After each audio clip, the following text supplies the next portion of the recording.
Cuando el sol se apaga tras las montañas de Japón y la noche despliega su manto de bruma sobre templos, ríos y bosques de bambú, la realidad se adelgaza como papel de arroz y deja entrever un desfile secreto de seres ancestrales. En este viaje nos adentraremos en el reino de los yokai, criaturas que encarnan los miedos, los deseos y las advertencias de un pueblo que aprendió a escuchar el latido oculto en cada piedra. 15 sombras, desde la seductora Horogumo hasta la colosal Gashadokuro, nos esperan para recordarnos que el folclore no es un cuento para dormir, sino un espejo que devuelve nuestras propias pasiones multiplicadas por lo sobrenatural. Ajusta la luz, abre la puerta de tu imaginación y acompáñanos.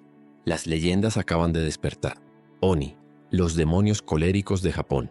Cuando la noche se presenta sin luna sobre los arrozales y el viento arremolina los farolillos de papel hasta arrancarles chillidos de pájaro, las familias más ancianas aún esparcen granos de soja por el umbral y murmuran a media voz: Oni Wasoto, como si esas palabras viejas pudieran sellar la puerta entre el mundo humano y algo que se agazapa más allá de la oscuridad. Porque si creemos a los monjes, los Oni no son leyendas inofensivas. Son aquello que aguarda en el otro lado cuando los hombres se olvidan de la compasión. Dicen que cada alma que se deleita en la crueldad baja, al morir, a Yomi, el inframundo. Allí, los pecados se encienden en un fuego sin aire y se funden hasta moldear un cuerpo gigantesco. Piel roja o azul como brasas vivas, cuernos retorcidos como raíces, colmillos de marfil y un canabo, un garrote de hierro tan pesado que tuerce la tierra donde golpea. Su alarido truena como tambores de tormenta. Sus pisadas hunden los caminos de montaña.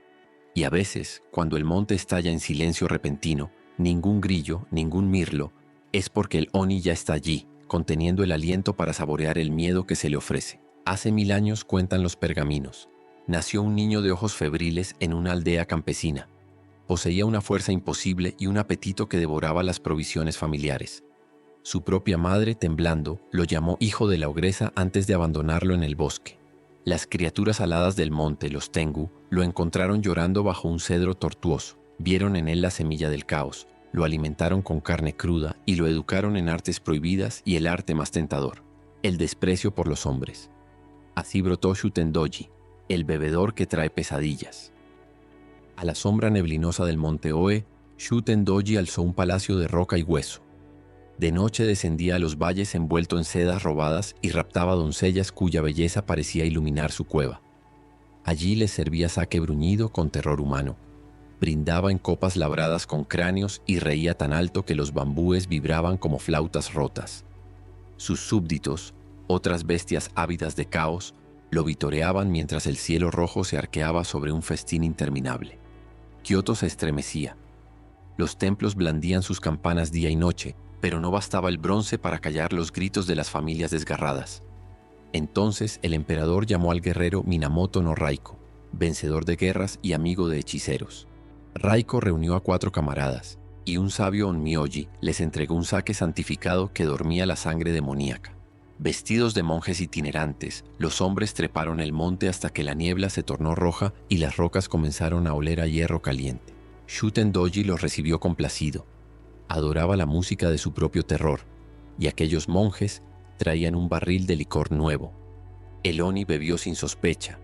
Cada trago rodaba por su garganta como lava. Primero fue una sombra en su mirada, luego un parpadeo pesado. Por fin el garrote soltó un gemido metálico contra la piedra. El gigante cayó de rodillas, y el silencio que lo siguió era tan profundo que se oía la respiración del monte. Raiko desenvainó su espada templada en aguas sagradas. El filo cortó carne, músculo y, al fin, cuello demoníaco en un chorro de fuego líquido. Pero incluso cercenada, la cabeza rugió con vida propia, se alzó en el aire y cerró los colmillos sobre el héroe. Solo el casco encantado que Raiko llevaba, forjado con oraciones e incienso, detuvo aquel mordisco. El cuerpo colosal se desplomó.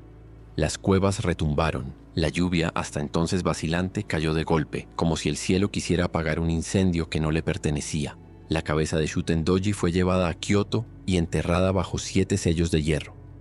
Algunos peregrinos aseguran que, cuando una tormenta madura sobre la ciudad y un rayo parte el firmamento, del suelo emerge un crujido largo, vibrante, igual al rechinar de dientes sobre la tumba de un enemigo al que aún se odia. Cada 3 de febrero, mientras el invierno agoniza, las familias repiten el ritual de Setsubun. El padre se coloca una máscara de Oni. Los niños llenan los puños de habas tostadas y las lanzan al grito de Oni wa soto, fuku wa uchi. Demonios fuera, fortuna dentro. Puede que ya nadie tema que un titán atraviese el techo, pero en ese juego nervioso late la misma lección que los monjes susurraban hace siglos.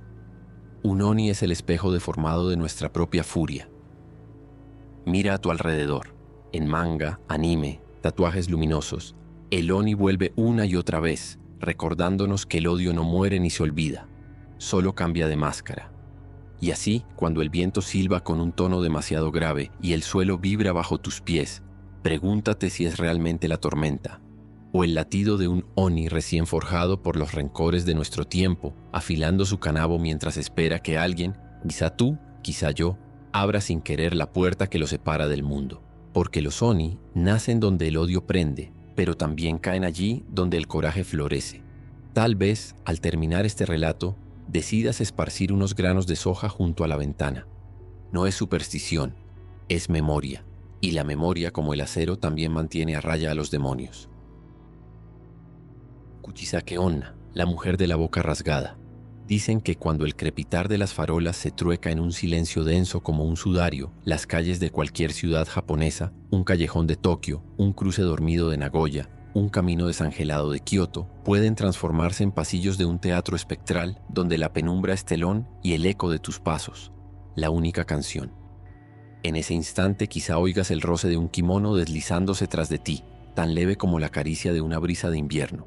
Y al girar, distingas la figura de una mujer esbelta, rostro semiescondido bajo una mascarilla quirúrgica, ojos negros, brillantes, tan inocentes como una noche antes de la tormenta. Avanza con una cortesía anticuada, se detiene a la distancia exacta donde el aliento se mezcla sin tocarse, inclina la cabeza y pregunta con voz de pétalo: ¿Soy hermosa? Su tono es puro terciopelo y un escalofrío te recorre porque la pregunta vibra con demasiada urgencia, como si la belleza fuera para ella un hilo del que dependiera su existencia. Si respondes que sí, la mujer desliza los dedos hasta la oreja y retira la máscara. Allí donde debería brotar una sonrisa, se abre un surco brutal que parte las mejillas hasta el lóbulo opuesto, una abertura sanguinolenta orlada por labios desgarrados que deja al desnudo dientes como cuchillos de porcelana. Entonces vuelve a preguntar, la voz en un registro casi infantil, pero empapada de una euforia malsana. ¿Y ahora? Nadie conoce una respuesta que no selle su destino. Si susurras que no, la venganza llega a velocidad de relámpago. Las tijeras que guarda en la manga trazarán en tu carne una mueca gemela para que aprendas qué es la fealdad verdadera. Si murmuras que aún la encuentras hermosa, cusillas de risa, y en un sobresalto que detiene el corazón, dibuja sobre tu rostro la misma boca hendida, pues la perfección exige simetría. Quienes intentan huir solo consiguen prolongar lo inevitable. Ella se desliza entre esquinas como un soplo de aire gélido, aparece ante ti una y otra vez, cada vez más cerca, hasta que la última respuesta se corta con tu aliento. Cuentan los ancianos que Kuchisake Onna fue en otro tiempo una esposa deslumbrante, codiciada por cuanto samurái visitaba la capital. Su marido, un guerrero tan orgulloso como celoso, regresó de la guerra una noche de luna menguante y halló rumores en los labios de los sirvientes. La belleza de su mujer había provocado miradas demasiado largas, cumplidos que ardían como brasas. Empuñó su katana con la misma pasión con que años atrás había jurado protegerla, y en un arrebato que mezclaba amor y furia cercenó su boca de oreja a oreja, susurrando: «Ahora nadie te deseará». Ella cayó sin un grito, sangre derramada sobre tatamis perfumados de incienso. Pero la muerte no apagó su ansia de ser admirada. Renació como un yokai, eternamente joven, eternamente mutilada, condenada a buscar un veredicto que jamás la sacie. A lo largo de los años, la historia mutó con las modas. En la era Meiji, llevaba kimono bordado en hilo de oro. Tras la gripe española, sustituyó el abanico por una mascarilla. En los 70, susurra desde el interior de un abrigo rojo de colegiala. Hoy podría esconderse tras un cubrebocas quirúrgico, invisible en una multitud pospandémica. Nadie sabe cuántas veces fue vista con tijeras ensangrentadas en mano antes de que la policía madrugara para limpiar la humedad rojiza de un callejón. En cada barrio, alguien conoce a alguien que atendió a una víctima con la boca rebanada como una flor marchita. Algunos chavales creen haber burlado a la dama trazando sal sobre el asfalto o respondiendo con ingenio: «Eres promedio», quebrando su lógica binaria. Otros reparten caramelos de color azafrán, ofrenda dulce que distraiga su vanidad el tiempo suficiente para escapar. Pero la leyenda vive porque la incertidumbre nunca se disuelve del todo. Basta una noche de neblina, una estación solitaria, un paso apresurado, y el murmullo, «Soy hermosa», vuelve a flotar como un perfume venenoso.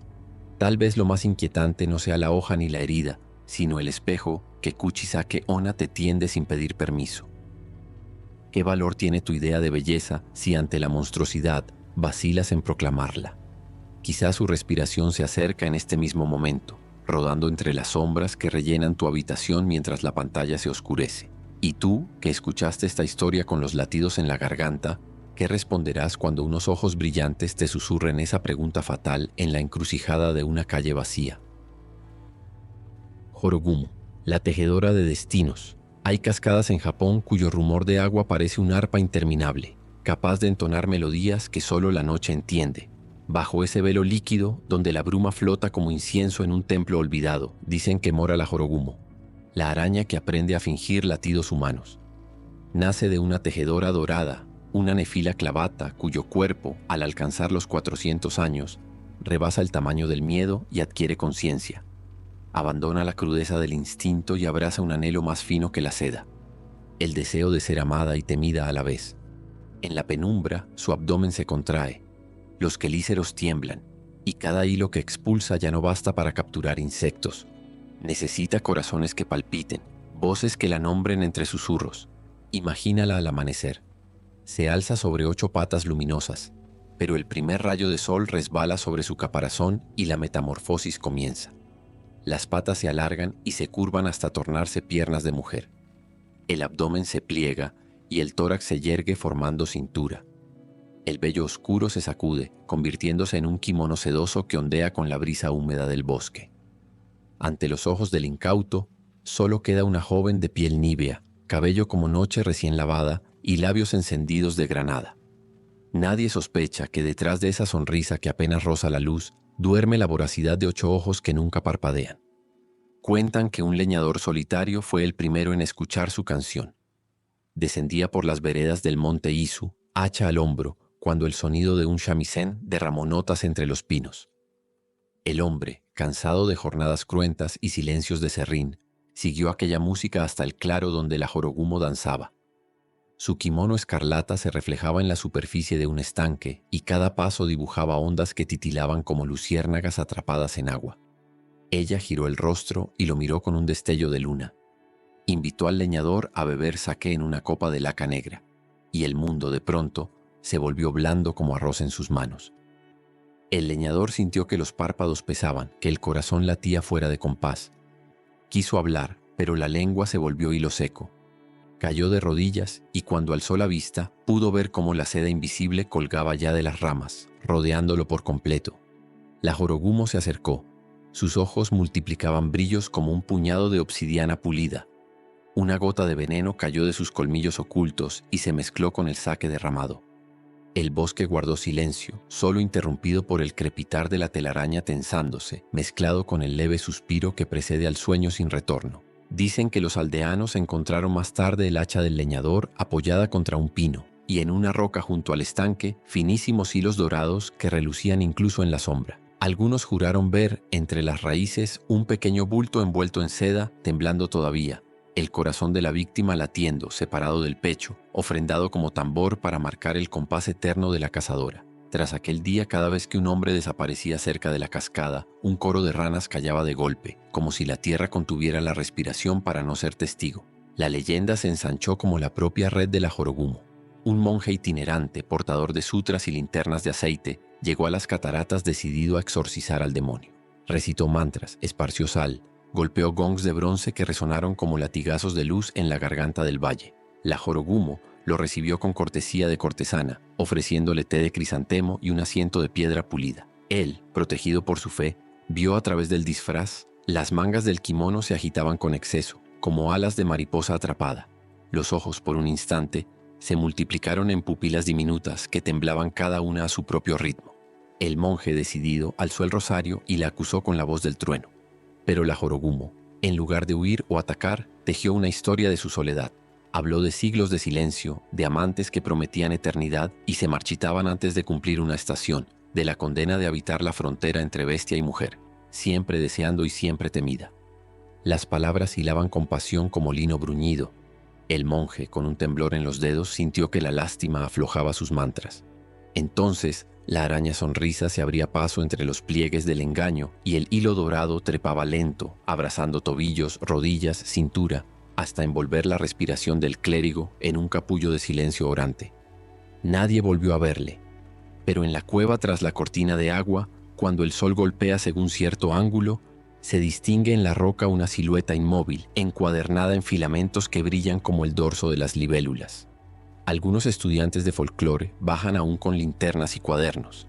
Salen pálidos, escriben artículos que hablan de ilusiones ópticas y corrientes de aire, y sin embargo sus ojos se desvían si la bruma del atardecer se espesa más de la cuenta. Quizá todo mito no sea sino una advertencia vestida de poesía.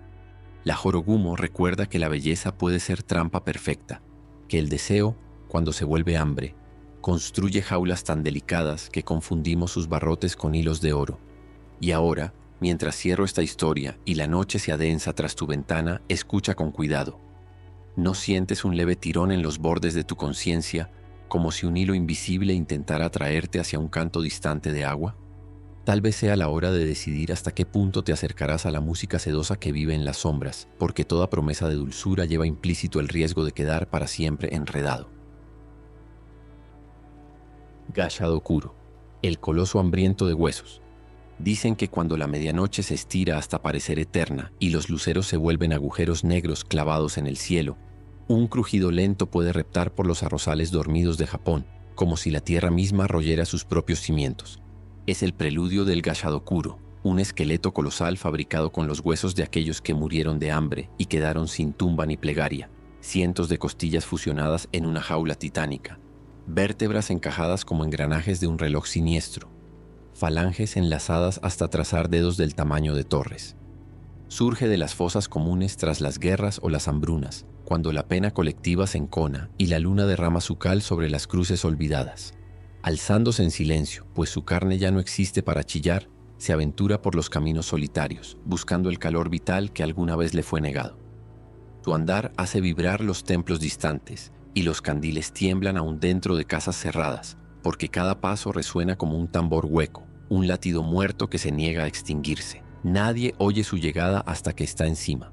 La criatura carece de pulmones, y los huesos, pulidos por el polvo de los siglos, se deslizan en la noche con la sigilosa precisión de la fatalidad.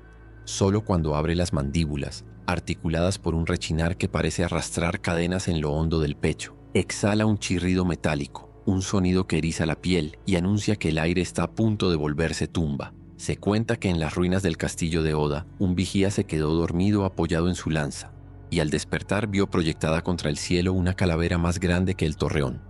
Pese a que su grito quiso nacer, las cuerdas vocales se helaron porque los orbes vacíos del monstruo ardían como hogueras verdes. Intentó correr, pero los dedos óseos se abatieron desde lo alto con la gracia terrible de un abanico mortal. El soldado sintió un golpe de vacío, como si lo aspiraran, y en esa misma exhalación oyó su cráneo estallar en silencio dentro del puño de hueso. Nadie halló su cuerpo. Solo quedó su casco aplastado en la grava y un reguero de dientes dispersos, prueba pequeña de un apetito inconmensurable. Dicen que el Gashadokuro no se sacia nunca. Al devorar a una víctima la incorpora en su armazón, sumando un ulular espectral nuevo al coro de cráneos que cuelgan en su caja torácica como campanas mudas agitadas por un viento que sopla desde el más allá. En cierta aldea de Kanto, un monje ciego llamado Doken se atrevió a enfrentarlo. Armado apenas con un mantra y el sonido de su bastón golpeando el suelo, esperó en medio del campo inundado por la niebla. Cuando el crujir de los huesos estremeció los juncos, Doken encendió una varilla de incienso que brillaba como una brasa diminuta contra el firmamento. Elevó su canto y las sílabas sagradas se unieron al viento nocturno. Por un instante el coloso vaciló, como si recordara que una vez cada costilla perteneció a un cuerpo que también rezó. Mas la memoria del hambre es más fuerte que la piedad. El Gashadokuro rugió sin voz, un chasquido que partió los tallos de arroz como agujas, y se inclinó para engullir al monje. Entonces, afirman los campesinos, el cielo se abrió y un relámpago atravesó la bruma. El rayo no buscó la tierra, sino la frente del gigante esquelético, iluminándolo desde dentro con un estallido de luz azul.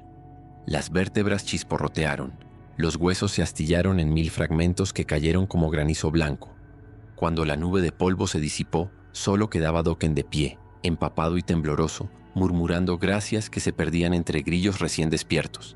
Al amanecer, sin embargo, algunos encontraron en el barro pequeños restos calcificados, dientes, falanges, trozos de costilla todavía calientes como brasas enfriándose, y un eco lejano, casi imperceptible, que parecía el suspiro resignado de un gigante herido, reuniendo lentamente sus piezas en las grietas del subsuelo. Porque el Gashadokuro no muere, se recompone allí donde la miseria y el olvido siembran nuevos huesos desamparados. Así, cada vez que un pueblo entierra sin nombre a los caídos de una guerra que ya nadie recuerda, o cuando la pobreza arranca vidas sin testigos, la tierra escucha y almacena rencor.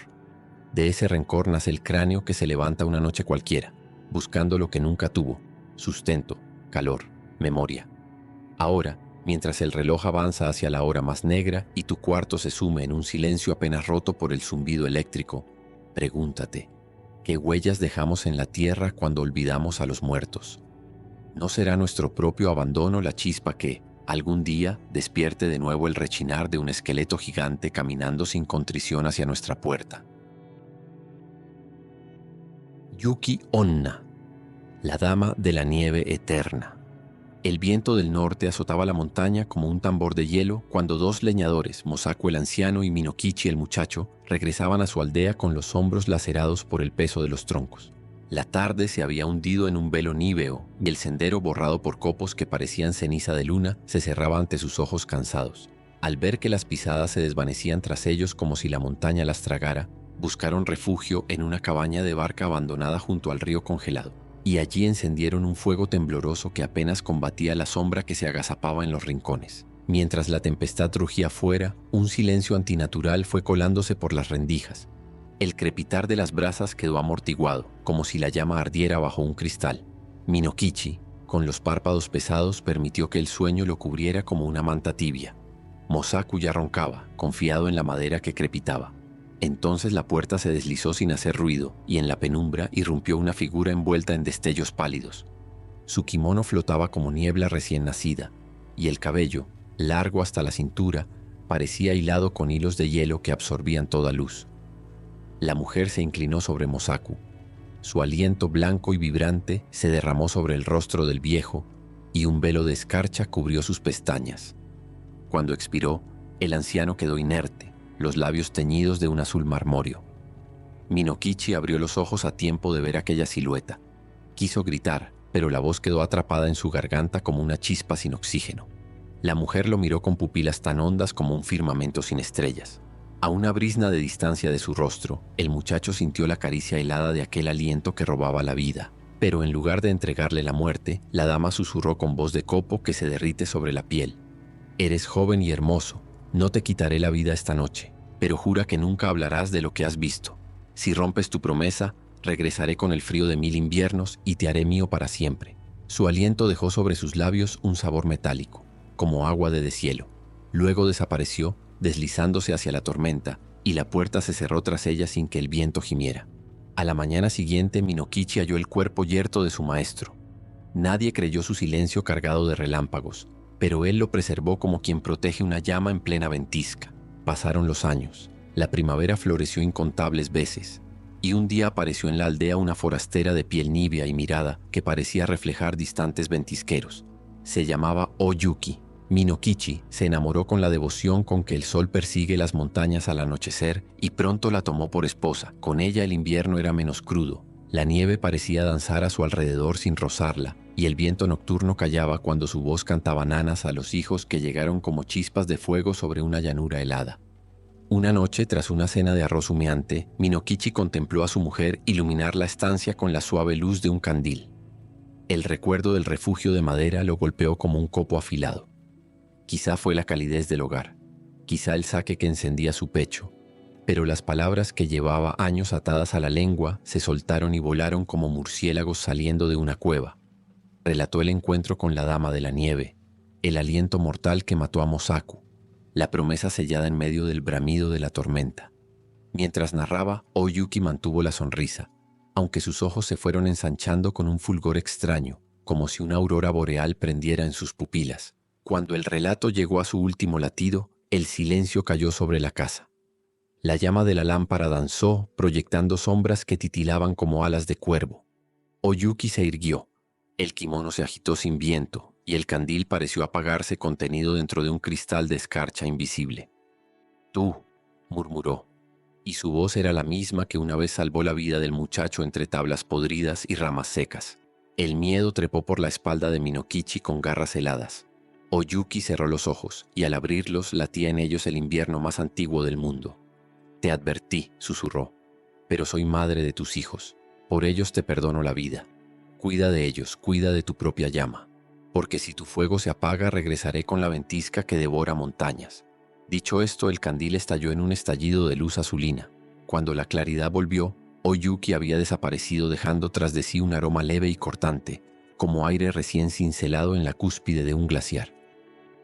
Desde entonces, cada invierno, Minokichi aguarda el primer aullido del viento en la ladera, temiendo ver la figura esculpida en nieve caminando hacia su puerta. Pero cuida el brasero, arroja leña aun cuando el sueño araña sus párpados y alza plegarias para que el fuego siga vivo, pues sabe que en su hogar late la única chispa capaz de plantar cara al frío que lo reclama. Cuando los copos golpean los postigos y todo suena a cristal quebrándose, los hijos se arrebujan junto a él, y él, rodeado de aquel calor frágil, recuerda que incluso la nevada más cruel puede fundirse si encuentra un corazón que no ceda ante su blancura. Y tú, que escuchas este relato mientras la noche enfría los cristales, ¿cuál es la promesa de hielo que has jurado no romper? ¿Mantendrás tu llama encendida cuando la ventisca venga a reclamar lo que es suyo? ¿O dejarás que el susurro de la nieve apague para siempre tu voz en la penumbra? Rokurokubi, la sombra que alarga su propio aliento. En un valle donde los cerezos florecen solo cuando el sol lo permite, hubo una vez una posada humilde, levantada a la vera de un camino que serpenteaba entre arrozales y barrancos, una arteria por donde viajaban mercaderes, monjes y soldados con el cansancio en los talones. Allí se detenían a beber té humeante y a dormir bajo un techo de paja que crujía con cada brisa nocturna. La posadera se llamaba Otsuya, cabellera tan negra como un lago sin luna, rostro sereno cincelado por inviernos pacientes y una voz que envolvía a los huéspedes con el calor de un brasero recién atizado. Nadie sospechaba que, al caer la medianoche, Otsuya guardaba un secreto tejido con el hilo invisible del karma. Al romperse el primer sueño, su cuello se extendía más allá de lo humano, largo y flexible como la rama de un sauce, y su cabeza vagaba por la estancia con la suavidad de un fantasma curioso, buscando aquello que el día le negaba, el sabor crudo del miedo compartido. Aquella primavera, un ronin exiliado de armadura gastada y katana sedienta de redención pidió posada al anochecer. Mientras cenaba miso y arroz, advirtió que los ojos de la mujer brillaban con una humedad extraña cuando se reían, como si atesoraran un sol interno que nadie más pudiera ver. Él, acostumbrado a descifrar silencios tras los cascos de combate, sintió que aquella luz contenía tanto duelo como ternura. No preguntó. Bebió té y dejó que la lluvia martillara el techo hasta desvanecerse en un susurro. Antes de retirarse, la posadera le ofreció un futón junto a la puerta corrediza del granero, allí donde la madera resuma el perfume de la hierba seca. El ronin aceptó, pero su instinto de soldado no durmió con él. En vez de hundirse en sueños, dejó la katana al alcance de su mano y aguardó tras los párpados entornados, atento al latido de la noche. Fue entonces cuando el silencio se rompió con un crack sutil, parecido al desprendimiento de un témpano dentro de un lago helado. El ronin abrió los ojos y vio la silueta de Otsuya, inmóvil junto al umbral del corredor. Su cuello, sin embargo, se alargaba, centímetro tras centímetro, en un movimiento lento que recordó al crecimiento de una planta bajo la luz de la luna. La cabeza se deslizaba sobre el tatami, flotando como un farol sin cabo, hasta situarse apenas a un palmo de su rostro. El guerrero contuvo la respiración. La mirada de la mujer había perdido todo rastro de aquel sol íntimo, y ahora reflejaba la profundidad de un pozo sin fondo. Un soplo gélido emanaba de sus labios entreabiertos, y el ronin pudo oír el susurro de un nombre que no era el suyo, un nombre que parecía gemido y plegaria a la vez. Sintió como un cosquilleo helado le escalaba la nuca, como si dedos invisibles tantearan su piel buscando un resquicio por donde entrar. La cabeza ascendió, describiendo un arco que la llevó hasta el techo ennegrecido por el humo de años. Allí, como una araña examinando su presa, giró sobre sí misma, y el ronin distinguió en los ojos un destello de conciencia repentina. un relámpago de pudor que quizá pertenecía aún a la mujer que servía té al atardecer. Sin embargo, la sed del yokai era más antigua que cualquier remordimiento. El cuello se tensó, volviendo a descender, esta vez directo a la garganta del guerrero. Este, preso entre piedad y miedo, susurró una oración budista aprendida en el campo de batalla. La plegaria se mezcló con su aliento y golpeó el aire como un gong inmaterial. La cabeza titubeó. Los labios se abrieron en una mueca que era dolor más que amenaza. Y en esa vacilación, el Ronin vio un hilo de humanidad temblar en aquella criatura. Con la katana aún enfundada, el exiliado tomó la decisión más difícil de su sangrienta carrera: no desenvainar. En cambio, pronunció con calma el nombre de la posadera, no el del demonio, y añadió una frase que rezumaba compasión. Regresa, Otsuya. Tu cuello no es tu destino. Un estremecimiento recorrió la longitud antinatural de la carne serpentina, como si un trueno hubiera partido la médula en dos. La cabeza se crispó, los ojos se empañaron y el cuello empezó a contraerse en espasmos de sombras, acortándose hasta que Otsuya cayó de bruces sobre el tatami, jadeando como un pez rescatado de una corriente demasiado brava. Amanecía. El canto del cuclillo filtrándose por las rendijas anunciaba un día nuevo que olía a brotes tiernos y barro húmedo. La posadera despertó sin recordar la noche ni la pena que la había convertido en Rokurokubi. Una maldición, dicen, fruto de infidelidades pasadas o de juramentos rotos ante los dioses. Solo le quedó en los ojos una bruma de vergüenza y gratitud que el Ronin no quebrantó con preguntas. Partió antes de que el sol conquistara las montañas, dejando tras de sí unas monedas sin brillo y el gesto inclinado de quien reconoce una batalla que no pertenece a la espada. Se cuenta que Otsuya vendió la posada y siguió al guerrero en silencio, y que durante muchos inviernos ninguno de los dos volvió a dormir profundamente, temerosos de la sombra elástica que toda culpa deja tras de sí. Y ahora, cuando la noche extiende sobre tu cuarto un manto sin fisuras y cada sonido se estira como caucho en la penumbra, pregúntate qué parte de tu pasado alargaría el cuello para alcanzarte si bajaras la guardia. ¿Serías capaz de mirarlo con la misma piedad con que aquel Ronin sostuvo la mirada hambrienta de un demonio? ¿O afilarías tu espada interior hasta que el miedo se cortara a sí mismo? Noperabo, el fantasma sin rostro. El amanecer todavía dormía sobre las colinas de Musashino cuando Keisuke, un joven escribiente fatigado por la rutina de los pergaminos, decidió huir de Edo y del olor acre de la tinta para respirar la noche abierta del campo. Llevaba un farolillo de aceite que chisporroteaba con cada paso y un nudo de ganas de vivir latiéndole en el pecho. El sendero serpenteaba entre arrozales bañados por una niebla baja que a la luz trémula recordaba un mar de lechuzas inclinándose en silencio. A mitad de camino divisó a una muchacha sentada junto al arroyo, el kimono pálido como flor de ciruelo y las manos sumergidas en el agua helada. Parecía llorar en secreto, y el reflejo temblón del farol mostró un rostro delicado donde las pestañas parpadeaban como alas mojadas.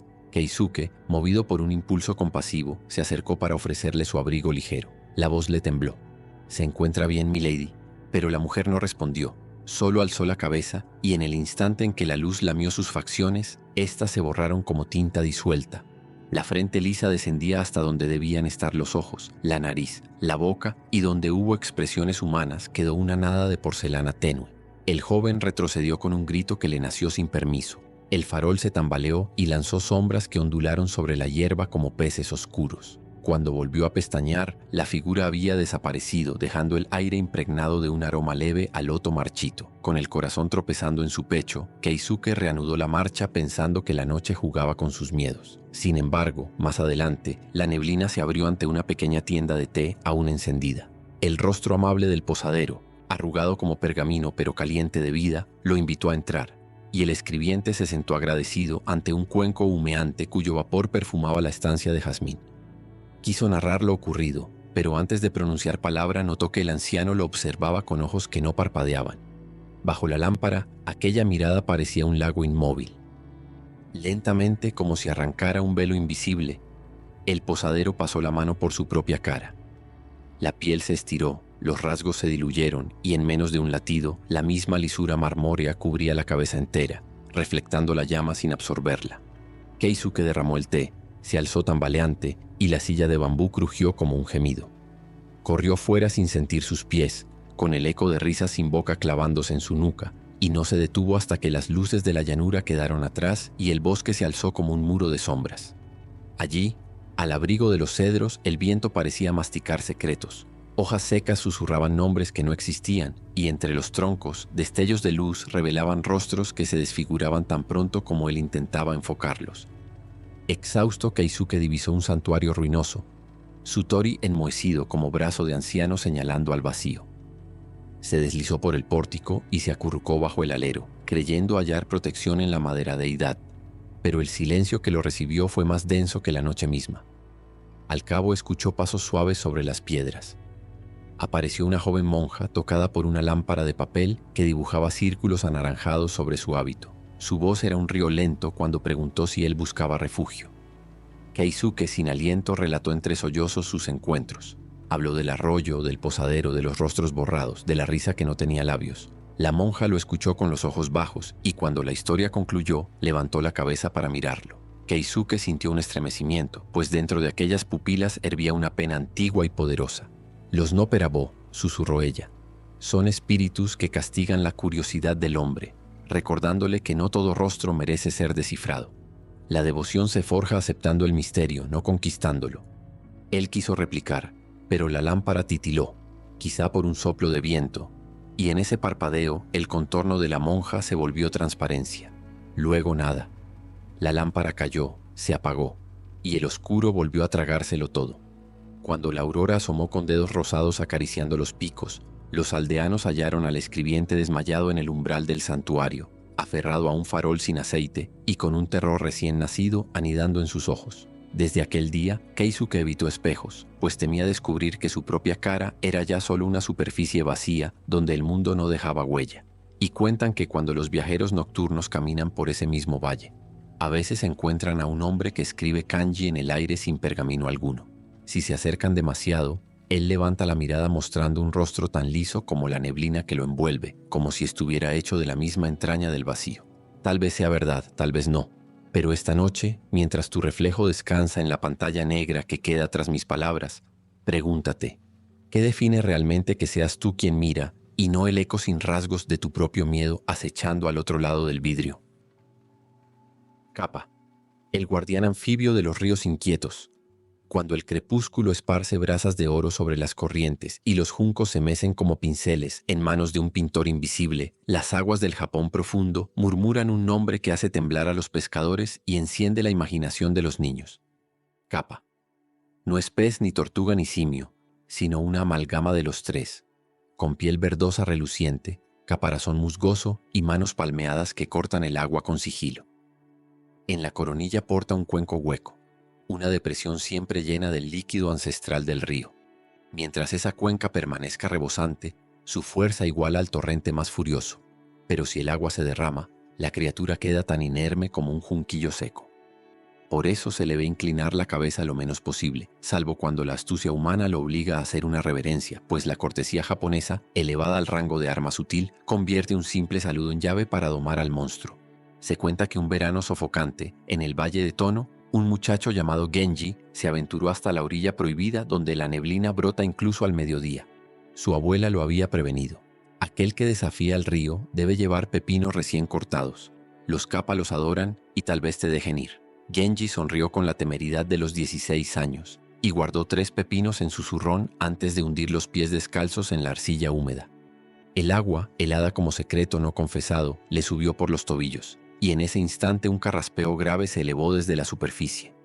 Emergiendo entre remolinos verdes, 2 ojos amarillos, redondos como lunas de otoño, lo escrutaron sin parpadear. El Kappa alzó la cabeza revelando su charco personal que brillaba con diminutos reflejos de cielo. Llevaba al cuello un cordón de lirios podridos y de sus fauces asomaban colmillos que parecían pétalos de marfil roto. Sin embargo, cuando habló, su voz era extrañamente ceremonial. «Viajero imprudente, entrega tu shirikodama y quizá te ahorres el dolor». Genji sintió un escalofrío punzarle la base de la columna, pues conocía el mito. En el interior del cuerpo, justo más allá del umbral de la carne, vive una esfera de luz, alma o tesoro, que el Kappa extrae por la vía más humillante y mortal. Y posee además la manía de sumar cuerpos hinchados a la charca como quien apila leña para el invierno. Con la garganta seca, el muchacho recordó los pepinos y temblando ofreció uno. El Kappa lo olisqueó, sus aletas pectorales vibraron de placer, y devoró la hortaliza de un bocado que resonó como mordida de fruta crujiente. Sus pupilas se suavizaron con un brillo casi humano mientras eructaba un burbujeo satisfecho. «Acepto el tributo, pero las corrientes exigen algo más», gruñó, señalando con un dedo membranoso un claro donde el agua se ensanchaba en remanso. Allí, los ancestros de Genji habían dibujado un círculo de piedras, testigo mudo, donde los aldeanos retaban al Kappa a Sumo desde tiempos remotos. La criatura adoraba la lucha cuerpo a cuerpo porque le permitía medir la fuerza de su cuenco sagrado contra la osadía humana. Genji, aunque ligero, poseía la agilidad de quien crece trepando nogales, y aceptó con un nudo de pánico y valor mezclados. El Kappa emergió por completo, apenas del tamaño de un niño, pero la espalda encorvada rebosaba músculo fibroso y el peso ancestral del río entero. Se inclinaron. El muchacho aprovechó la cortesía para señalar las montañas en señal de respeto. El Kappa, obligado por el protocolo, devolvió la reverencia. El agua de su coronilla se volcó en un arco reluciente que atrapó la última luz del día, y una debilidad súbita lo recorrió de pies a cabeza. Genji, viendo su oportunidad, empujó con todas sus fuerzas. El Kappa resbaló y cayó de espaldas, chapoteando como un pez sacado del cubo. Mientras la criatura se retorcía, el joven corrió al cauce, rellenó el cuenco con agua límpida y en un gesto instintivo que brotó de su compasión, se lo vertió de nuevo en la cabeza. El brillo regresó a los ojos anfibios, cargado ahora de sorpresa y gratitud. «Has vencido sin humillar», susurró. «Por ello recibirás un don». Sacó de entre las algas un pergamino impermeable, escrito en caracteres que parecían líquenes, y lo puso en las manos del joven. «Aquí yace la receta más pura para cerrar heridas y purificar la fiebre. Compártela y tu pueblo no volverá a temer la plaga». Luego desapareció, disolviéndose entre anillos de burbujas que ascendieron hasta el crepúsculo como lámparas encendidas bajo el agua. Genji regresó convertido en héroe y sanador, pero nunca olvidó el silbido del río pronunciando su nombre ni el destello dorado del cuenco que, en mitad de la noche, a veces asoma entre las corrientes como un faro sumergido. Hoy, cuando el ruido de las ciudades ahoga esos viejos cuentos y los cauces se encementan, perdiendo su pulso salvaje, vale la pena preguntarse: si alguna vez un Kappa emergiera en nuestras orillas de asfalto, ¿lo recibiríamos con astucia hostil o con la misma compasión que alimenta el cauce de toda vida? Futakuchi Onna, la mujer de las dos bocas. En el reino silente de las montañas de Echigo vivía un campesino que se preciaba tanto de su cosecha como de su tacañería. Su arroz crecía robusto y sus monedas tintineaban, pero el miedo a la miseria lo hacía contar cada grano con celo de alquimista, de modo que prometió no tomar esposa hasta hallar a una mujer tan frugal que se alimentara de aire y rocío. Pasaron los años y un crepúsculo de otoño apareció en su campo una muchacha de piel como luna filtrada por bambúes, ojos serenos y voz tan suave que el viento contenía el aliento para escucharla.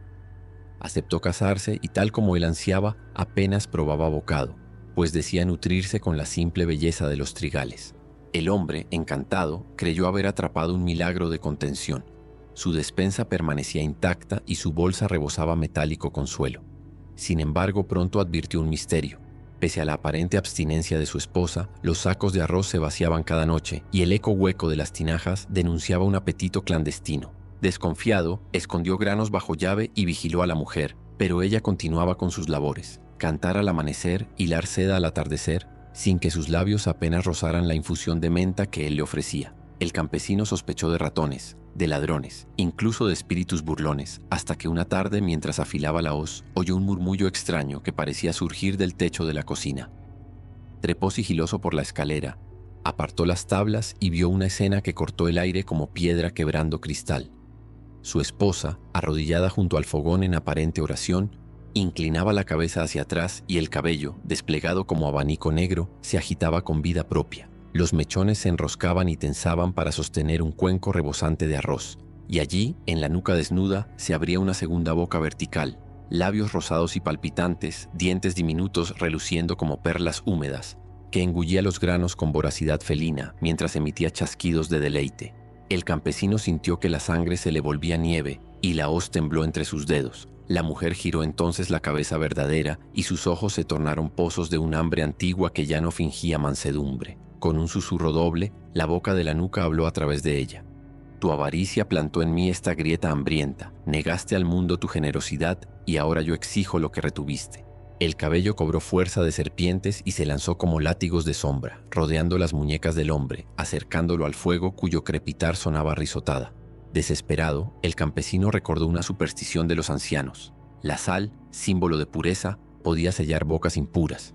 Con un tirón furioso se liberó, arrebató un saco de sal del estante y lo volcó sobre aquella abertura demoníaca. La boca rugió, un chillido que mezclaba dolor y furia. El cabello reculó convulso y la mujer cayó al suelo abrazándose la nuca mientras el granero se llenaba de un olor acre, como carne quemada en tormenta.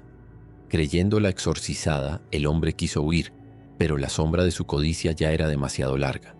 El fuego avivado por el forcejeo devoró las vigas secas y la casa entera ardió como antorcha contra el cielo negro, iluminando la colina con un resplandor que dibujaba en el humo la silueta de dos bocas abiertas en un único grito.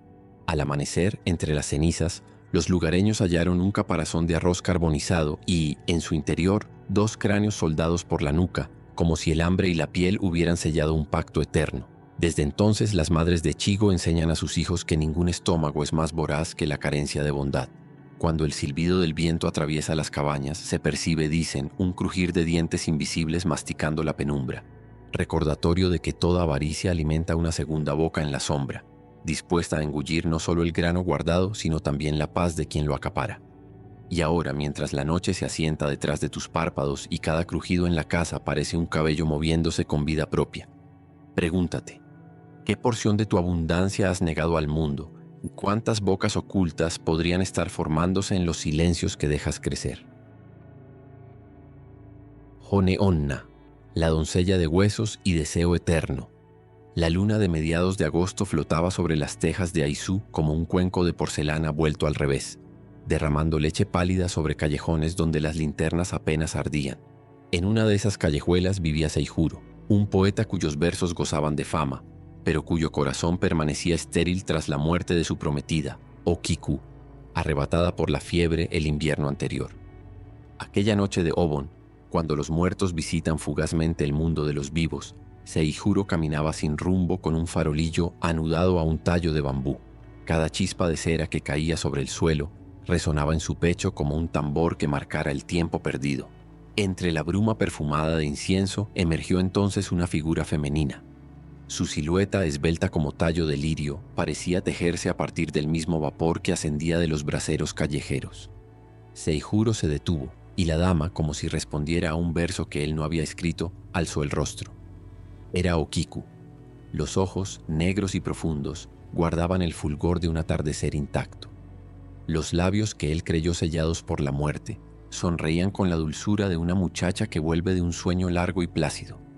La luz del farol iluminaba su piel translúcida, revelando una belleza que parecía filigrana de nieve suspendida en el aire. Ella dijo su nombre con un susurro trémulo y radiante, y el poeta sintió un estallido de campanas invisibles en el centro del pecho. La ciudad quedó atrás como un mundo viejo mientras ambos se deslizaban hasta la casa vacía, donde Seijuro guardaba manuscritos y recuerdos. La puerta crujió acomodándolos en la penumbra y el viento apagó la llama del farol, pero la alcoba se inundó de una claridad extraña que emanaba del cuerpo de Okiku, como si la luna hubiera entrado con ella. Conversaron hasta que el gallo del vecino anunció la hora incierta que precede al alba. Palabras susurradas, promesas de no separarse jamás. Cuando el poeta quiso tocar su mejilla, le pareció fría como mármol recién tallado. Aún así, la sinfonía de su reencuentro lo venció y se durmió en brazos de la noche. Al día siguiente despertó exultante, sintiendo todavía el aroma a polvo de flores que flotaba en la habitación. Preguntó a los vecinos si habían visto una dama de kimono blanco, pero solo obtuvo encogimientos de hombros y miradas que rehuían la suya. Al caer la tarde, sin embargo, Okiku volvió, hermosa como un chispazo de luz atravesando un espejo. Así se repitió la liturgia durante una semana. Cada noche ella llegaba con paso leve. Cada amanecer desaparecía el primer canto de pájaro. Y cada día el poeta se encorvaba un poco más, como si su propio verso se escribiera sobre él con tinta que goteaba desde dentro. Su piel perdió calor, los pómulos se afilaron, pero su corazón rebosaba dicha. Nada le importaba salvo el instante en que Okiku entreabría las sombras para inundar el cuarto con su presencia. Mas la devoción no pasa desapercibida al ojo de un amigo. Ryosai, pintor y confidente de Seijuro, acudió alarmado al ver la lividez de su compañero. Sospechando embrujo, se escondió en el jardín una noche y espió a través de las rendijas de papel. Lo que vio heló la sangre en sus venas. La dama era un esqueleto completo, cada hueso envuelto en un resplandor lechoso. Las vértebras sobresalían como cuentas de nácar, y las costillas brillaban cual pétalos que sostuvieran un corazón inexistente. Sin embargo, para Seijuro permanecía la ilusión de la joven con la que soñaba cada tarde. La calavera se inclinaba y él creía beber ternura de unos labios que ya no estaban. Las falanges de marfil se entrelazaban con sus dedos y él sentía una caricia tibia donde solo había roce de osamenta. Poco a poco, el poeta entregaba su aliento a aquel abrazo de invierno perpetuo. A la mañana siguiente, Ryosai corrió al templo y rogó ayuda a un monje itinerante. Al llegar la oscuridad, los dos irrumpieron en la alcoba, portando lámparas de aceite y sutras susurrados con urgencia. A la luz brutal de las llamas, Seijuro vio por primera vez la verdad. Un esqueleto femenino que lo abrazaba con la delicadeza de un copo de nieve posándose sobre un sauce. El horror y el amor chocaron en su pecho como dos olas contrarias. Quiso apartarse, pero las tibias lo aferraron con fuerza sorprendente. El monje alzó un rosario y una campana, cuya campanada resonó como un relámpago puro. El cráneo de Okiku inclinó la cuenca vacía de sus ojos hacia el suelo. Una grieta luminosa recorrió los huesos, y el espectro se disolvió en polvo de luna que danzó un segundo antes de caer. Solo quedó un leve perfume de loto marchito y una prenda de seda carcomida por el tiempo. Seijuro cayó de rodillas, más ligero y más solo que nunca. Los médicos dijeron más tarde que sus huesos conservaban un frío que no cedía al fuego ni a la ropa, como si una caricia de mármol hubiera quedado grabada bajo la piel. Él volvió a escribir poesía, pero cada poema se quebraba en el mismo verso final, una pregunta que el viento arrastraba sin respuesta. Los vecinos lo veían deambular al borde del río, como esperando que la corriente le devolviera un reflejo imposible. Cuentan los ancianos que algunas noches de niebla, una mujer luminosa cruza los caminos, bella desde lejos y espantosamente hueca cuando la mirada se afina. Si un viajero solitario se detiene a contemplarla, ella lo invita con voz hecha de rocío y le ofrece el abrazo que hiela la sangre y enciende el corazón al mismo tiempo. Tal vez sea Okiku, quizá otra Hon Onna nacida de un amor que se negó a pudrirse. Pero al escuchar este cuento, cuando el brillo de tu pantalla se apague y el vidrio solo devuelva tu rostro, pregúntate, ¿qué parte de nuestras pasiones seguiría danzando en los huesos si la muerte viniera a llamarnos? ¿Y seríamos capaces de soltar ese último abrazo para volver a respirar la vida que aún nos pertenece? Nure Onna, la serpiente que llora bajo la lluvia. El tifón se alejaba del litoral de Kyushu como una bestia que abandona su presa, pero el río Kawakami seguía enardecido, hinchado de espuma y troncos arrancados. Yuhei, pescador de anguilas, avanzaba por la orilla en busca de sus trampas perdidas cuando un relámpago desgarró el firmamento y, a su fulgor, vio a una mujer acurrucada entre las rocas negras. Tenía el kimono empapado, el cabello lacio pegado al rostro, y en los brazos sostenía un fardo que gemía con voz de recién nacido. El muchacho, empapado hasta los huesos, sintió como la compasión se abría paso incluso entre el miedo. Trepó por la ribera resbaladiza y al llegar junto a ella preguntó si necesitaba ayuda. Los ojos de la extraña eran pozos de ambarina tristeza, pero su piel, aún bajo la cortina de lluvia, refulgía como escamas nacaradas. Con voz temblorosa le suplicó que tomara al bebé mientras ella se peinaba el pelo enredado por el temporal. El pescador aceptó, y en cuanto la criatura cambió de manos, el peso lo sacudió como un yunque oculto en seda. Los paños se desenrollaron y el supuesto niño se convirtió en un ovillo gelatinoso, una masa de huevos de rana que se aferró a su pecho chupando el calor con la ferocidad de un remolino. Yuhei quiso gritar, pero la mujer ya no era mujer. La parte inferior de su cuerpo se alargaba en un tronco serpentino musculoso, cubierto de escamas verde oscuro que brillaban como vidrio marino. Su torso humano se arqueó y el cabello antes dócil cayó en cascada por delante de su rostro. Entre los mechones asomó una lengua bífida y un silbido brotó de labios que ahora revelaban colmillos translúcidos. La Nure Onna alzó la cabeza bajo la lluvia que resbalaba por su piel resbaladiza, y Yuhei vio que donde debían existir pupilas brillaban vórtices amarillos como soles sumergidos. Cada latido del pescador era sorbido por aquel bulto viscoso que se le pegaba al pecho. Su fuerza huía gota a gota hacia la criatura que gemía con una voz ahora burlona. Desesperado recordó la navaja que llevaba en la faja, la desenvainó con mano trémula y trató de cortar el amasijo de huevos. La hoja se hundió como en agua, sin ofrecer resistencia, pero un hedor a pantano podrido salió despedido junto con una nube de sangre negra que el río tragó con avidez. El peso se soltó de súbito. Yuhei cayó hacia atrás, resbalando por el barro hasta quedar con el agua al cuello, jadeando. La Nureona emitió un chillido que desgarró la noche como metal contra metal y se precipitó hacia él, deslizándose con la velocidad de una corriente viva. La cola partía las olas, erizaba el torrente, y el pescador sintió el agua helada arrebatarle los tobillos. En un último arranque de lucidez, recordó las historias de los ancianos. Decían que la Nureona, ligada a la tragedia de antiguas inundaciones, detestaba el sabor de la sal, pues le recordaba el mar que la expulsó hacia los ríos. Yuhei tanteó en su morral hasta hallar un saquito de sal gruesa que llevaba para curtir pieles de anguila. Cuando la criatura se abalanzó, él le arrojó el contenido a la cara. Los cristales golpearon la piel escamosa. Se oyó un siseo como agua sobre hierro candente y humo blanco se alzó formando figuras retorcidas. La Nureona aulló, un sonido mitad mujer, mitad ofidio, y se retorció en espasmos que sacudieron la superficie del río con olas que lamieron ambos márgenes.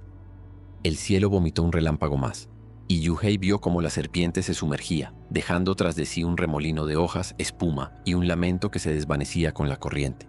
Exhausto, el pescador trepó a tierra, se desplomó entre juncos y permaneció allí hasta que el alba tiñó el horizonte de melocotón y violeta. Cuando regresó a la aldea, su rostro estaba ceniciento y sus manos temblaban como ramas tras la tormenta. Los mayores escucharon en silencio su relato y, sin decir palabra, clavaron estacas de bambú a lo largo de la ribera. En cada estaca colgaron un trozo de sal envuelto en papel rojo para que el río recordara los límites de la vida humana. Más tarde, Yuhei volvió a su choza y, al colgar la red para que se secara, encontró en su interior un solo cabello negro, largo como la sombra de un sauce, empapado pero intacto. Lo arrojó al fuego y la llama estalló en un crepitar verdoso que perfumó la estancia con un aroma ajeno, mezcla de algas frescas y flores podridas. Nadie lo vio pescar de noche otra vez. Prefería remar solo con la luz alta del mediodía, cuando el río parece un espejo vigilado por los dioses del sol. Dicen que en los meandros donde la corriente se arremolina en silencio, todavía asoma a veces una mujer que desenreda su cabello bajo la llovizna. Sostiene algo pequeño y oscuro entre los brazos y susurra cantos tan melancólicos que los juncos se inclinan hipnotizados hacia su voz. Si un caminante ofrece ayuda, ella le sonríe con gratitud infinita y extiende el fardo, un presente que huele a agua dormida y a hambre sin fondo. Nadie sabe cuántos han aceptado, pues la niebla se cierra tras ellos como un telón, y solo queda una estela de espuma en la corriente donde el viento repite un nombre que la memoria ya no reconoce. Ahora que el eco de esta historia se desliza por tus oídos como río nocturno, pregúntate, ¿qué cargas? ¿Qué promesas tan pesadas llevas pegadas al pecho sin saberlo? Cuando la compasión se cruce con la precaución en tu camino, ¿te atreverás a distinguir cuál de las dos es la corriente que verdaderamente salva? Hikininki, los devoradores de cadáveres. La luna se alzaba entre las nubes como un cuenco de plata invertido cuando el monje Muso recorrió los pasos torcidos de un viejo sendero de pinos negros que conducía a lo profundo de las montañas de Mino. Viajaba solo, con su báculo de hierro marcando un compás leve sobre la hojarasca húmeda y su túnica tibia de incienso viejo. El viento traía un olor amargo, mezcla de tierra recién removida y flores marchitas, presagio de que la muerte había pasado cerca. Al caer la noche, divisó una aldea apenas un puñado de techos de paja inclinados sobre sí mismos como ancianos fatigados. Las luces estaban oscuras, salvo por la tenue lámpara de un anciano que aguardaba en el templo. Tan pronto como Muso llegó, el hombre lo recibió con voz trémula y ojos empañados. Le explicó que uno de los suyos había muerto y que, según costumbre, debían velar el cuerpo hasta el amanecer, pero nadie osaba quedarse en la sala mortuoria. Cada noche, un espectro horrible acudía a devorar a los difuntos y a quienes los custodiaban. Muso, compadecido, aceptó hacer la guardia. Se sentó en postura de loto junto al cadáver cubierto con una tela blanca, recitó sutras y dejó que la llama de una sola vela temblara en el silencio. El tiempo pareció alargarse como resina. A medianoche, la vela osciló sin viento y el recinto se impregnó de un hedor agrio, un tufo de carne podrida mezclado con arroz rancio. Entonces lo vio, una figura alta, encorvada, piel gris ceniza pegada a los huesos, ojos que brillaban como carbones apagados y un vientre hinchado por un hambre sin fin. Las uñas, largas y astilladas, rasgaban el tatami mientras avanzaba.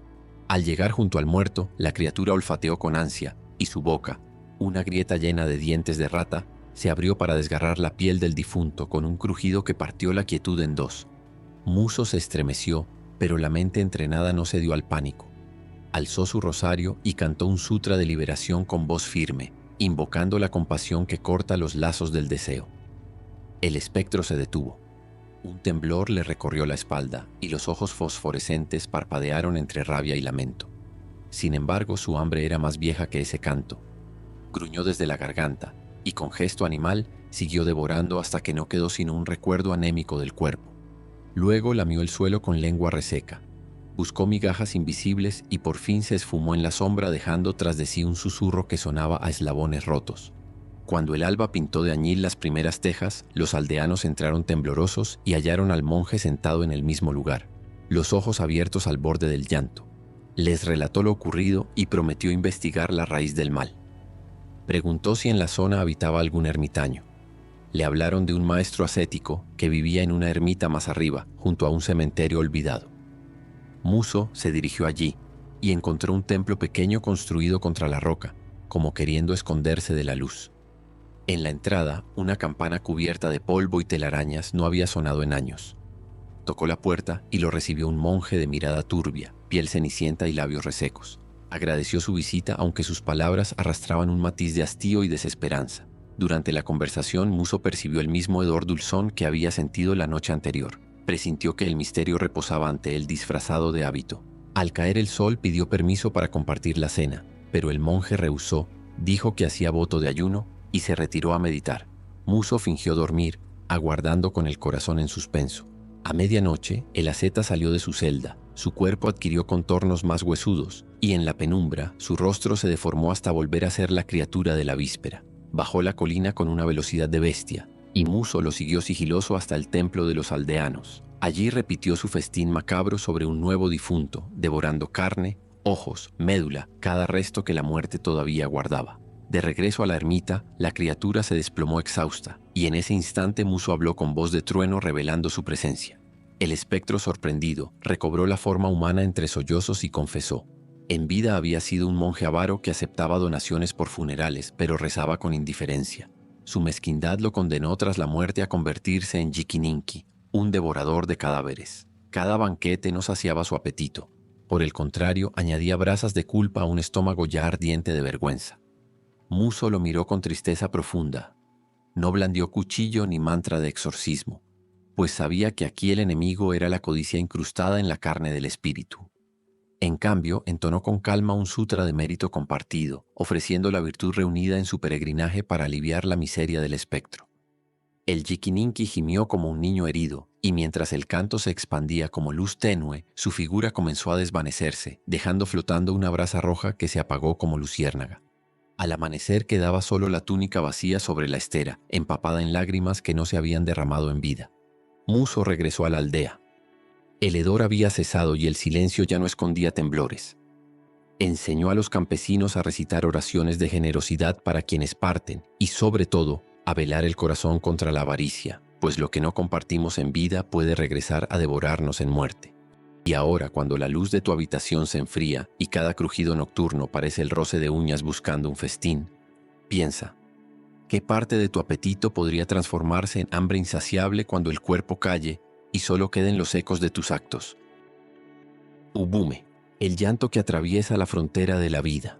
La noche cayó sobre la aldea de Shiga con la suavidad traicionera de la nieve tardía. Los arrozales dormían bajo un resplandor lechoso y el río Saigawa se deslizaba sin un solo chapoteo, como si hubiera jurado no perturbar el susurro remoto de los bambúes. En aquel velo de calma emergió la figura de Mitsu, una joven comadrona que caminaba con paso febril. La vieja ribera donde, decían las abuelas, el mundo de los vivos se tocaba con la orilla de los difuntos.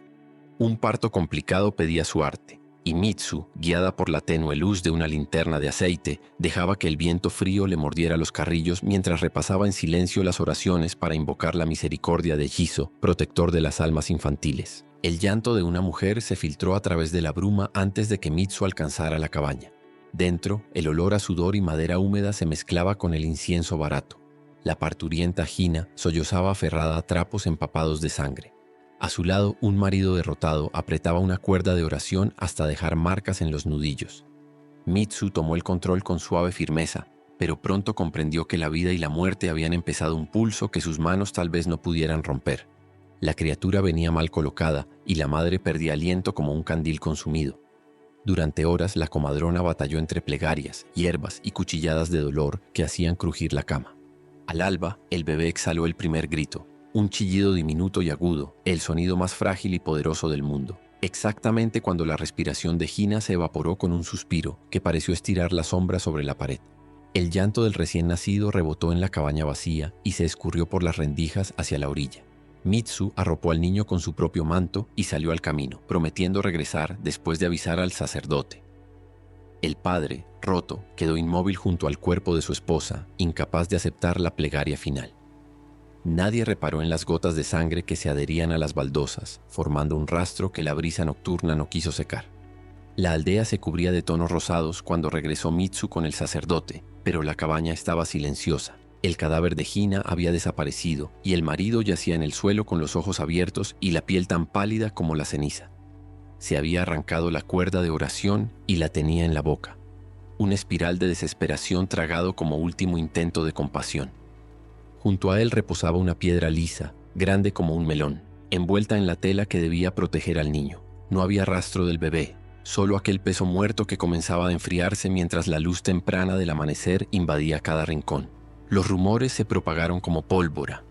Ubume, la madre que muere de parto y retorna para cargar a su hijo, rondaba las orillas del Saigawa. Al caer la noche siguiente, Mitsu regresó al río. Necesitaba respuestas que la ciencia de las hierbas no podía ofrecer. A la orilla, los juncos se inclinaban bajo un vendaval inexistente y el agua reflejaba la luna como un espejo agrietado. Entre la neblina divisó la silueta de una mujer. Cabellos largos, kimono empapado que se pegaba al cuerpo como segundo sudario. Brazos que acunaban un bulto envuelto en manta carmesí. El llanto del niño, amoroso y terrible, palpitaba en el aire, y Mitsu sintió como su corazón golpeaba contra la caja torácica como un tambor de guerra. La comadrona se acercó despacio. La figura giró el rostro y la linterna reveló unos ojos que brillaban con el fulgor azogado de los peces de río, sin párpados ni descanso. «Por favor, toma a mi hijo», susurró aquella boca helada, «solo por un momento para que pueda descansar». Mitsu extendió las manos sintiendo el temblor de quien alarga los dedos hacia el filo de un cuchillo. El bulto se depositó en sus brazos, inesperadamente ligero, y durante un latido pareció que la criatura se acomodaba contra su pecho buscando latidos prestados. La ubume retrocedió un paso. El agua le lamía los tobillos desnudos y los bordes del kimono goteaban una sangre vieja que el río acogía sin mancharse. De pronto, el peso en los brazos de Mitsu comenzó a multiplicarse con la densidad de las pesadillas. En segundos, el bebé se volvió inconcebiblemente pesado, como si contuviera peñastra y dolor comprimidos en carne fantasmal. Los huesos de la comadrona crujieron y su respiración se volvió estocada. Comprendió entonces que la única manera de salvarse y salvar al niño era no soltarlo. Recordó la enseñanza de Jizo. La compasión inquebrantable es el puente entre reinos. Con un hilo de voz recitó el mantra del Bodhisattva y la sílaba sagrada se filtró al aire como una brasa derritiendo hielo. El peso disminuyó. En su lugar, el bulto se volvió liviano y cálido y el llanto se transformó en un susurro tranquilo. Al alzar la vista, Mitsu vio que la ubume deshacía los contornos de su figura hasta convertirse en vaho plateado. Sus labios dibujaron un gracias que se disolvió sobre la espuma. Un destello, como una luciérnaga nacida de la expiración de la madre, se alzó y se perdió entre las estrellas jadeantes del amanecer. Cuando Mitsu regresó al pueblo, llevaba en brazos a un niño dormido que respiraba con la calma de una brizna flotando en agua quieta. Nadie supo explicar la piedra ni el silencio del marido muerto. Los aldeanos solo se inclinaron ante la fuerza que late en el amor obstinado de una madre más allá del sepulcro. El niño creció robusto y, según dicen, podía ver espíritus como quien reconoce un canto en la lejanía, pero nunca tembló ante ellos. Tengu, el cuervo que gobierna las montañas. En las estribaciones del monte Kurama, donde los cedros se elevan como agujas que cosen el firmamento y el rocío cuelga de sus ramas a modo de diminutos espejos, cuentan que el viento habla con voz doble, la que ulula entre las cumbres y la que brota de alas negras que cortan el aire sin ser vistas. Aquella voz pertenece al Karasu Tengu, el espíritu cuervo que custodia los dominios agrestes y castiga la arrogancia de los hombres que pretenden escalar sin el debido respeto. Su pico, largo y afilado como lanza forjada en la fragua de un trueno, reluce a la luz de la luna, y sus ojos, dos ascuas encendidas, vigilan las sendas donde los pasos mortales crujen como hojas secas. Hace siglos, un joven samurái llamado Hayato, consumido por la ambición de demostrar su destreza, decidió que ningún dojo ni corte imperial bastaba para su gloria. Ansiaba la bendición bélica de los Tengu, pues se rumoraba que quien sobreviviera a su entrenamiento ganaría una fuerza tan feroz como la tormenta que rasga los mares. Desoyó las advertencias de monjes y leñadores, empacó arroz, sake y la espada que recién heredara de su padre, y emprendió la ascensión al Kurama justo cuando el sol se hundía en un océano de nubes purpúreas. Con cada paso la bruma se espesaba, susurrando consignas en un idioma hecho de aleteos y cuchicheos de hojas, pero Hayato se aferró a su orgullo como un marino a un mástil en mitad del tifón. A la mitad de la montaña divisó un tori carmesí semiderruido, casi tragado por las enredaderas. Al cruzarlo, el silencio se volvió tan compacto que podía sentirse en la lengua, amargo y metálico.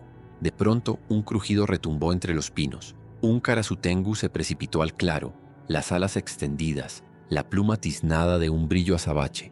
Portaba un bastón shakusho coronado por anillos que tintineaban con un eco sideral. Cuando el demonio aterrizó, el suelo vibró como tambor de guerra. Hayato extrajo su katana, decidido a esgrimirla contra aquel guardián. La hoja devolvió un reflejo pálido, pero antes de que pudiera apuntar la estocada, el Tengu exhaló un graznido que partió el aire. Un golpe invisible empujó al samurái contra un tronco, clavándolo allí como clavo en tablón. «¿A qué vienes, arrogante?», gorgoteó la criatura con una voz que parecía surgir de la propia montaña. Hayato aturdido respondió con valentía hueca: «Busco la técnica que haga de mi espada una extensión del relámpago». El Tengu ladeó la cabeza y en su pico asomó algo parecido a una sonrisa. «Te mostraré el relámpago», sentenció. «Pero antes deberás aprender a caer sin romperte». En un parpadeo lo alzó por el obi y se lo llevó a lo alto de un acantilado envuelto en neblina. Una ráfaga helada cortó el aliento de Hayato mientras el mundo se reducía a un precipicio que tragaba nubes. «Desenfunda y corta el viento. Solo así el viento obedecerá», ordenó el espíritu. El samurái, temblando, desenvainó y trazó un tajo hacia la corriente invisible. Su filo apenas vibró y la ráfaga lo arrojó al vacío. Cayó varios metros antes de que las garras del Tengu lo rescataran. Así repitieron la prueba noche tras noche. Cada fracaso era una caída, cada caída una lección, hasta que el orgullo se resquebrajó como un vaso que rebosa. Cuando al fin Hayato abandonó la pretensión de vencer al viento y en cambio escuchó su ritmo, la ráfaga se plegó a la curva de la hoja y el relámpago pareció detenerse un instante sobre el acero. Entonces el Karasutengu lo dejó en el suelo, exhausto pero despierto a una sabiduría nueva. La fuerza no se arranca por la fuerza, se hereda del silencio. Sin embargo, la prueba final aguardaba en el corazón del bosque. El Tengu condujo al samurái a un claro donde el tronco de un cedro milenario permanecía hendido por un rayo antiquísimo. En su interior palpitaba una brasa azul que iluminaba la corteza como llamita cautiva. «Esta chispa es la furia del cielo», explicó. «Si deseas llevarla en tu espada, ofrece algo de igual valor». Hayato pensó en su reputación, sus victorias, los poemas que los bardos algún día cantarían. Todo se sintió liviano comparado con aquella brasa. Recordó a su anciano maestro que le enseñó que el verdadero triunfo es proteger, no destruir. Desenvainó por última vez y depositó su katana en las raíces del cedro. El fuego azul se difuminó. Luego se comprimió en una gota incandescente que se posó sobre la madera del arma. En ese instante la espada se cubrió de vetas que centelleaban como relámpagos dormidos, y el pájaro demoníaco graznó un canto de aceptación. «Llévala», susurró, «pero recuerda, si vuelves a blandirla por vanidad, se volverá contra ti como el cielo contra el árbol que más alto se cree». Hayato descendió del monte al amanecer bajo un cielo limpio que olía a resina fresca. Cuando llegó a su aldea, su espada no necesitó demostrar nada. Bastaba su mirada humilde, cargada del fulgor azul que solo se revela cuando un corazón ha hecho pacto con su propia sombra. Dicen que defendió a los débiles y jamás presumió de la chispa interior. Cuando murió, la katana desapareció, quizá de vuelta al monte para esperar al siguiente buscador digno. Curiosamente, en Kurama aún se escuchan, en los días de tormenta, alas que golpean la niebla y un graznido que no pertenece ni a cuervo ni a hombre. Si alguna vez sientes el viento hiriente al emprender un reto, piensa: ¿Es la montaña que se burla de tu prisa? ¿O un antiguo Karasutengu recordándote que todo poder verdadero nace cuando la ambición aprende a inclinar la cabeza? Bake Kujira, la ballena fantasma que arrastra la tempestad. La noche en que el pescador Isao Izumi divisó al Bake Kujira, el mar de Japón rugía con un bramido que parecía nacer del mismo núcleo de la tierra, y la lluvia caía como 1000 tamboriles rompiendo la piel del océano. Izumi remendaba redes junto a la puerta de su choza en la aldea de Okinoshima, cuando un fogonazo de relámpago iluminó el horizonte y por un segundo imposible, el perfil de una ballena esquelética se recortó contra el lino oscuro de la tormenta. Vértebras que sobresalían como almenas corroídas, costillas curvas semejantes a arcos de templo arrasado, y un cráneo inmenso cuyas cuencas vacías ardían con fuegos del color del azufre.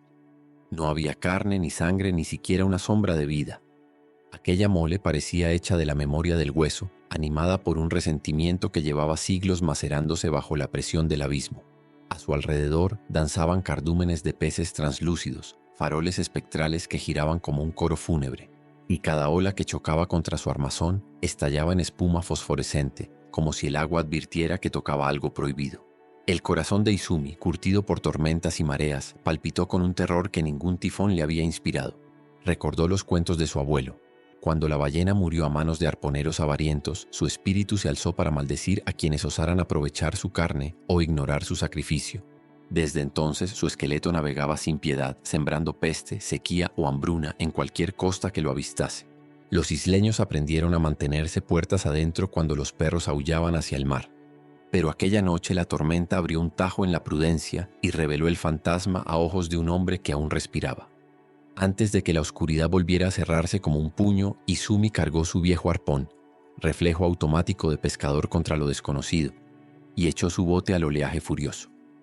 El velamen se hinchó con un rugido ronco. El agua golpeaba los costados como tambores de guerra.